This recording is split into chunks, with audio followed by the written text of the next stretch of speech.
Hi everyone and welcome to need now your NCERT destination. आज का जो हमारा टॉपिक है that is archaebacteria from biological classification. Now why are archaebacteria so important? जब भी हम किसी पुरानी चीज़ की बात करते हैं या आपने स्टडीज़ में सुना होगा या आप अगर वाकिफ़ है साइंस से, आर्कियोलॉजी में या फिर ऐसी चीज़ों में हम जो पुरातत्व की बातें करते हैं उनको आर्की जो होता है वर्ड उससे हम एक्चुअली संबोधित करते हैं या फिर उसको हम आर्कियोलॉजी या आर्कियोलॉजिस्ट वो होता है जो पुराने समय की चीज़ें पढ़ता है। यहाँ जिस बैक्टीरिया की हम बात करने जा रहे हैं वो है आर्की बैक्टीरिया। तो अगर हम यहाँ पे कहें आर्की अगेन, ठीक है, तो आर्की का मतलब क्या है? बहुत प्रिमिटिव कोई हो। तो अगर हम ये कहें कि जो आपके आर्की बैक्टीरिया हैं, ये बहुत प्रिमिटिव हैं, तो गलत नहीं होगा। These are highly primitive, ये कहा जाता है। मतलब इवोल्यूशन के थ्रू जो कहीं ना कहीं चेंजेस आए हैं वो इनमें नहीं आए हैं और इसका इन लोगों को बहुत ज़्यादा फायदा भी हुआ है। जब भी हम नॉर्मली अपने बैक्टीरिया की बात करते हैं तो इस तरीके से उसका सिंपल सा स्ट्रक्चर बनाते हैं कि उसकी सेल वॉल हो गई, उसकी यू कैन से ये आपका सेल मेम्ब्रेन हो गया, राइट। फिर उसका जो जेनेटिक मैटर है जिसको हम न्यूक्लियोइड कहेंगे वो इस तरीके से सस्पेंडेड होता है, प्लाज्मा मेम्ब्रेन से एक जगह जुड़ा है एंड वो आपके साइटोप्लाज्म में सस्पेंडेड है, राइट।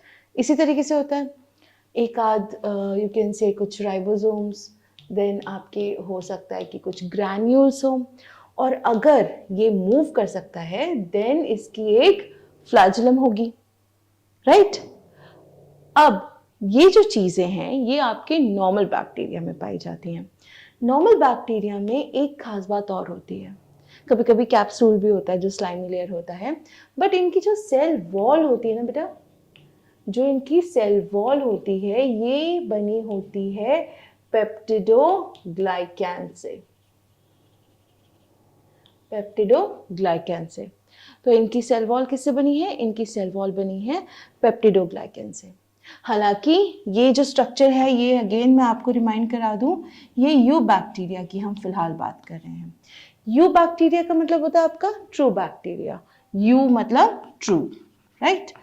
अब यू बैक्टीरिया और आर्की बैक्टीरिया में जो मेजर डिफरेंस है वो इस चीज का है, सेल वॉल का।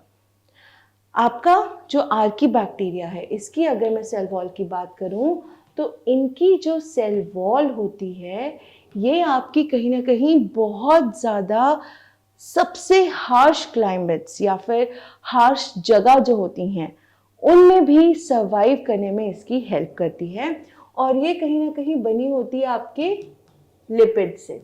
तो जब ये आपके लिपिड से बनी हुई है इनका कहीं ना कहीं आप ये कह सकते हैं कि सर्वाइवल फैक्टर जो है वो कई गुना बढ़ जाता है। अब अगर मैं आर्की बैक्टीरिया की स्पेसिफिकली बात करूं, इनको हम बहुत हार्श क्लाइमेट्स में देखते हैं। हार्श क्लाइमेट्स मतलब कौन से हुए?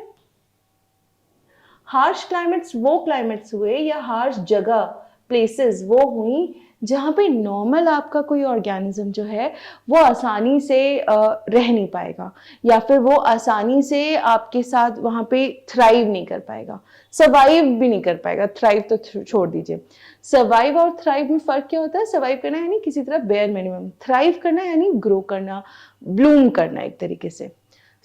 यहाँ पे जो आपकी हार्श क्लाइमेट्स होते हैं वहाँ पे भी आपके आर्की बैक्टीरिया बहुत आसानी से रह सकते हैं। इनका रीज़न एक ही है, रीज़न ये है कि इनकी जो सेल वॉल है इसका स्ट्रक्चर बहुत ही डिफरेंट है और हार्श क्लाइमेट्स के लिए बना हुआ है।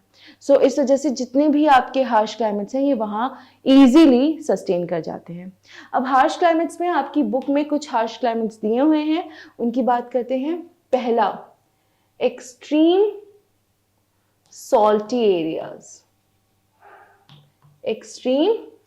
एरियाज, यानी जहाँ सॉल्ट्स बहुत ज़्यादा हैं, राइट। अब इनमें कौन से आ सकते हैं? जैसे फॉर एग्जांपल अगर हम बात करें डेड सी की, डेड सी जो होता है आपका, डेड सी में इतना ज़्यादा सॉल्ट का कॉन्सेंट्रेशन है कि वहाँ कोई ऑर्गेनिज्म सर्वाइव नहीं कर पाता, ना प्लांट्स, ना एनिमल्स, बैक्टीरिया, नॉर्मल बैक्टीरिया भी नहीं कर पाता।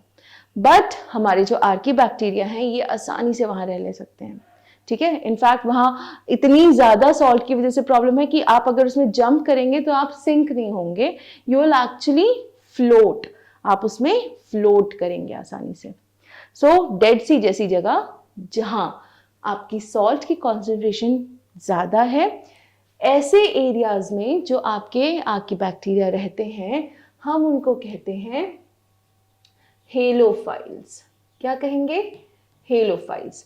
हेलो वर्ड का मीनिंग जो है वो होता है सॉल्ट्स, और फाइल आता है फिलिक वर्ड से। फिलिक का मतलब होता है loving, right? So they love salts, ये हम कहना चाह रहे हैं कि these are salt loving, so therefore इनको हम कह रहे हैं ये कौन है? ये हैं आपके हेलोफाइल्स। एक्सट्रीम सॉल्ट एरिया जहाँ पे आपके कोई नॉर्मली नहीं सर्वाइव कर पाएगा, ये वहाँ भी आसानी से सर्वाइव कर जाएंगे, राइट? नेक्स्ट की अगर हम बात करें, नेक्स्ट जो आपका एक्सट्रीम एरियाज में जो दिया हुआ है वो आपका दिया हुआ है वो वाला जिनको हम कहते हैं हॉट स्प्रिंग्स। अब ये हॉट स्प्रिंग्स क्या होते हैं? सी, हमें पता है कि अगर हम अर्थ की बात कर रहे हैं, राइट, तो अर्थ का जो कोर है, अर्थ के कोर में क्या है बच्चे? अर्थ के कोर में है आपका लावा, राइट? कोर में लावा है, it is very hot. Volcano से जब निकलता है इट इज़ एक्सट्रीमली हॉट, बहुत हॉट होता है। कभी कभी जो आपके सीज होते हैं उसमें डीप सी थर्मल वेंट्स होते हैं। क्या होते हैं? Deep sea thermal vents. Vents का मतलब क्या होता है?